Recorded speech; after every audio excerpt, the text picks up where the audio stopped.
taking a look at a track today for one of my favourite songwriter producers in California.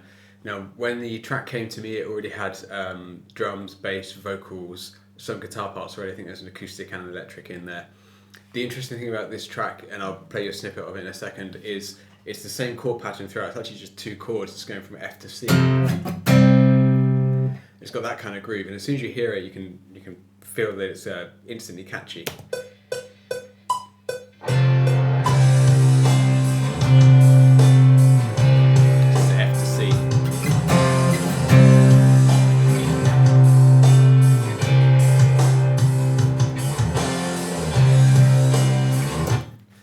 Now, because there's some dynamic changes in the song which clearly outline the verse and the chorus sections from the outro, that kind of gives me a map that I can start to draw. Before I've even really touched the guitar, certainly before I've started recording, by that point I've decided that I'm gonna treat the intro as basically a chorus, so I'm gonna layer up the guitars there. The choruses will have some acoustics and some electric guitars added. The verses I'm going to leave more sparse, so you'll see more kind of atmospheric parts added there. Over the outro there's about just over a minute of guitar solo space. Again, before I've added the rhythm guitars, I decided that I would treat that in two. I'd kind of have a drop down slide guitar solo probably, and then a more up tempo kind of non-slide guitar solo. So before I've recorded anything, I've decided that I'm going to drop some of the rhythm guitars out. That makes it easier if you can start to map it out early on, then you don't go back and try editing parts. So let's have a look at what came first. As I said in the intro, it's just a F to C throughout, so that's a 4-1 progression in the key of C. You could view it as a 1-5 in F, but the melody and harmony puts it in the key of C for sure. Now, the first thing I added was a couple of acoustic guitar parts, sorry. I wanted to use a couple of tricks that I really like when I know I'm going to have a busy-ish track. There's going to be a fair amount of guitar on here, and I wanted to create some unique sounding acoustic parts. The first of those is with this. So this is a regular 6-string guitar. Because of the tuning of the song, so the harmony of the song, I've tuned the B string up to C. So I've got E, A, D, G, C, E. It's quite unusual, but what that enables me to do is play an F power chord here with the open strings on top, and then a C power chord here, again with the C and E open on top. So I get... And instantly that creates a sort of immediately unique sound. I think you don't. It's slightly more open sounding than had I played it as regular open chords in standard tuning. I'll kind of show you how that mapped on top of the song.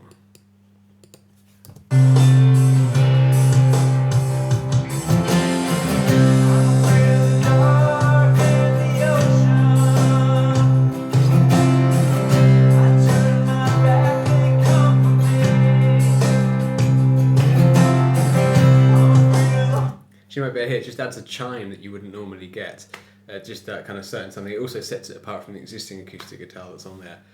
So now I'm going to show you a different acoustic guitar track I put on there, which is another one of my favourite techniques.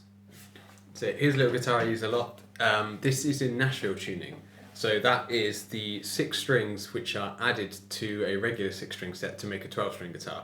So the top 2 strings, which would normally be B and E, but C and E in the case of the tuning for this song, are regular, so they're the same as the strings you'd normally find. The lower 4 strings are the octave up, so E, A, D, G. Now what I've done, I've tuned the guitar exactly the same as I tuned the regular 6-string. I'm going to play the same voicings, but this will give me a kind of combined 12-string sound, which I'll talk about a bit more in a moment. So you hear...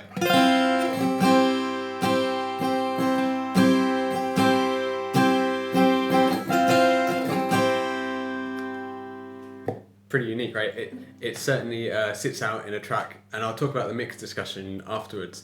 I'll play along to the existing. This is just a soloed 6-string acoustic that I showed a moment ago, but with this one mixed in.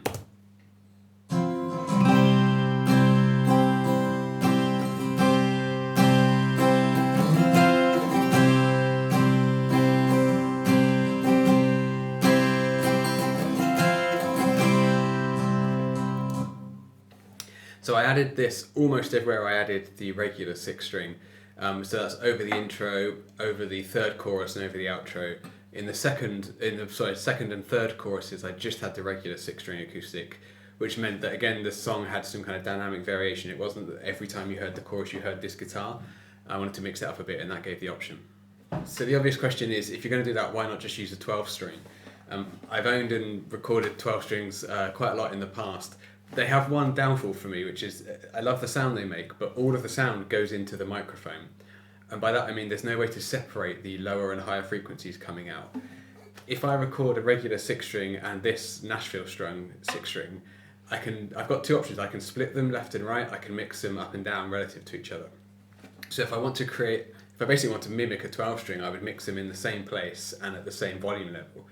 If I want to create almost like a stereo 12 string, I can put the high string to one side and the regular 6 string to another side, which is what I did in this track. So that's something you can't do with a regular 12 string because of course all the frequencies are going into all the microphones. The other thing you can do is, of course, you can shift the balance of them relative to each other. Again, with a normal 12 string, you can't separate the volume of the upper and lower octaves. What I do on this track, and my most common use for this, is I'll have the regular 6-string kind of panned where I want it to and at the level I want it to, and then I'll bring in the Nashville tuned acoustic slightly wider and lower in the mix.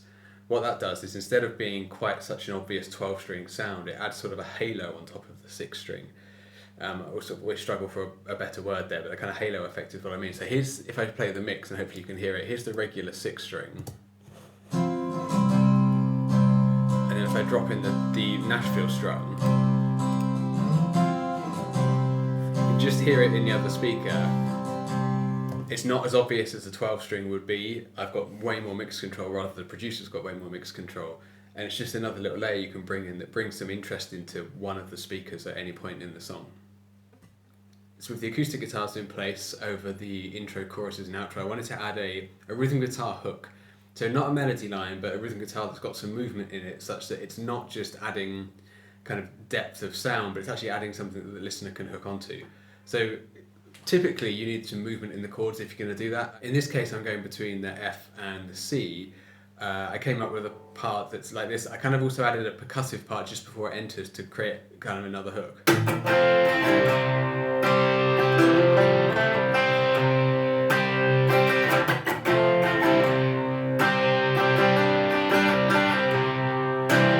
So you can hear there, you've got the melody kind of hidden in the rhythm part. And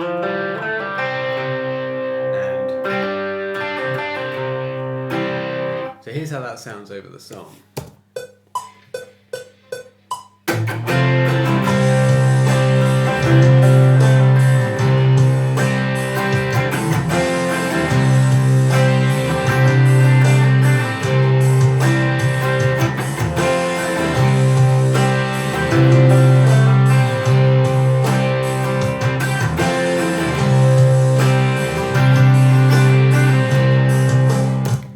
Printed that over every chorus, and I doubled it with a different guitar, different sound. So at that point you've got the acoustics and the double-tracked rhythm guitar, and that's really added some weight to the intro and choruses. So on to the next section, which is to look at the verses. I said earlier I wanted to leave the verses more sparse so that the choruses jumped out at you. I took the decision that over the first verse I would do nothing. The bass and guitar groove worked really good. The existing guitar part sat perfectly in there, and it's a really strong vocal melody, so just because there's a gap doesn't mean you have to fill it. So the other thing I did add is that coming out of every verse into the chorus, I kind of added just a hook that was similar each time but varied so it wasn't identical. And I wanted that to basically be the thing that bridges the section and kind of ushers in the chorus. So here's the kind of thing I played.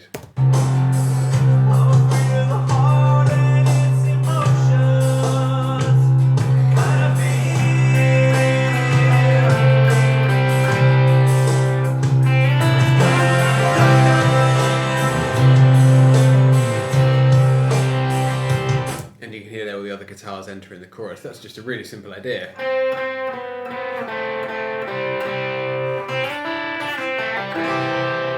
Kind of playing unison notes off that C pedal tone, and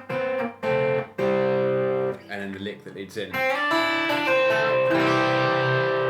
Of course, as soon as I hit that last chord, all the other guitars that come in with the chorus, the acoustics and the electrics enter as well. So a little effective lick there. So having left the first verse pretty blank, I wanted to add something over the second and third verses, which just built things a little bit.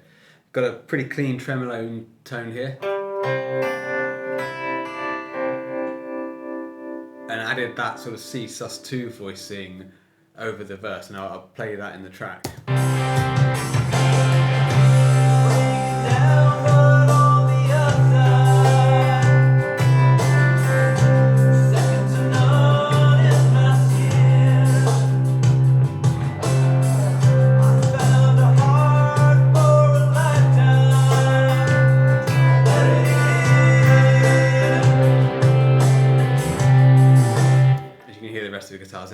chorus. So it was a really simple idea, varied both times. The first time was this, and the second time was, I think, so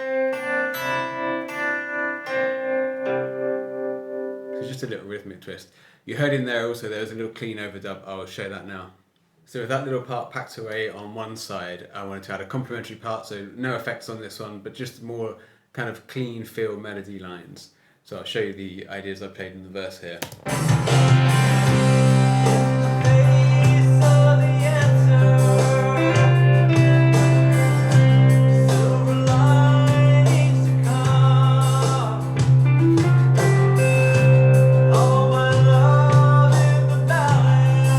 So real simple ideas, just little melodic fills. Kind of like a sort of sus2 clash there over the F going into the C, and the first one was just a straight ahead major scale feel. Again, warmer tone, neck pickup, a little bit cleaner than the tremoloed one, and very dry. So put that in the other speaker and suddenly you've got a pair of complementary parts coming in through the verse. Before I get to the outro, which is where the kind of lead guitar parts come in, there was one other melody I wanted to add over the chorus. Now, over the chorus so far we've put the acoustic guitars and the double track rhythm parts.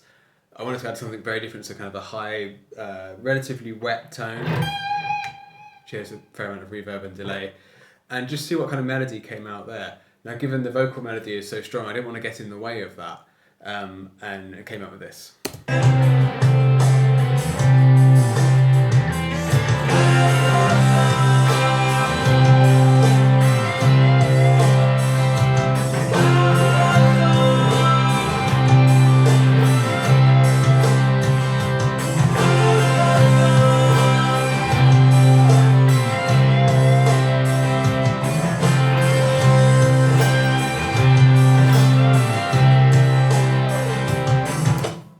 So complementary to everything else that's going on around it, not too busy.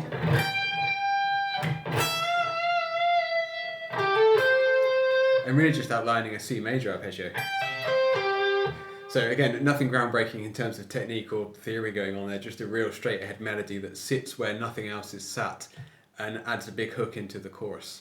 As I referenced earlier, there's just over a minute's worth of space for a guitar solo at the end of the track. I didn't want to go full in, so I dropped out one of the rhythm guitars and put a slide solo over the first half of this, which is like this.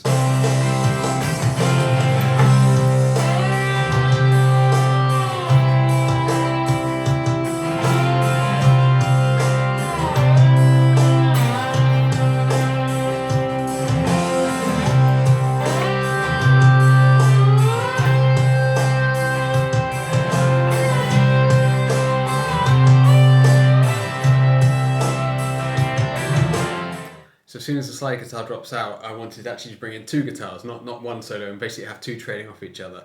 So in one speaker, I put a guitar that very simply played the chorus melody in octaves. And then comes in every couple of bars and repeats that, while the other guitar is going to play a more sort of traditional melodic solo. So here's the first of those parts.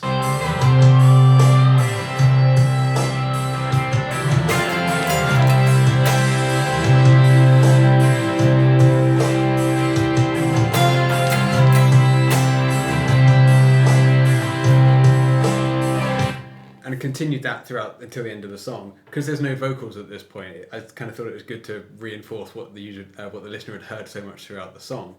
So with that in the bag, I'll then add the melodic solo over the top of that. So anyway, so here's the solo I added over the outro.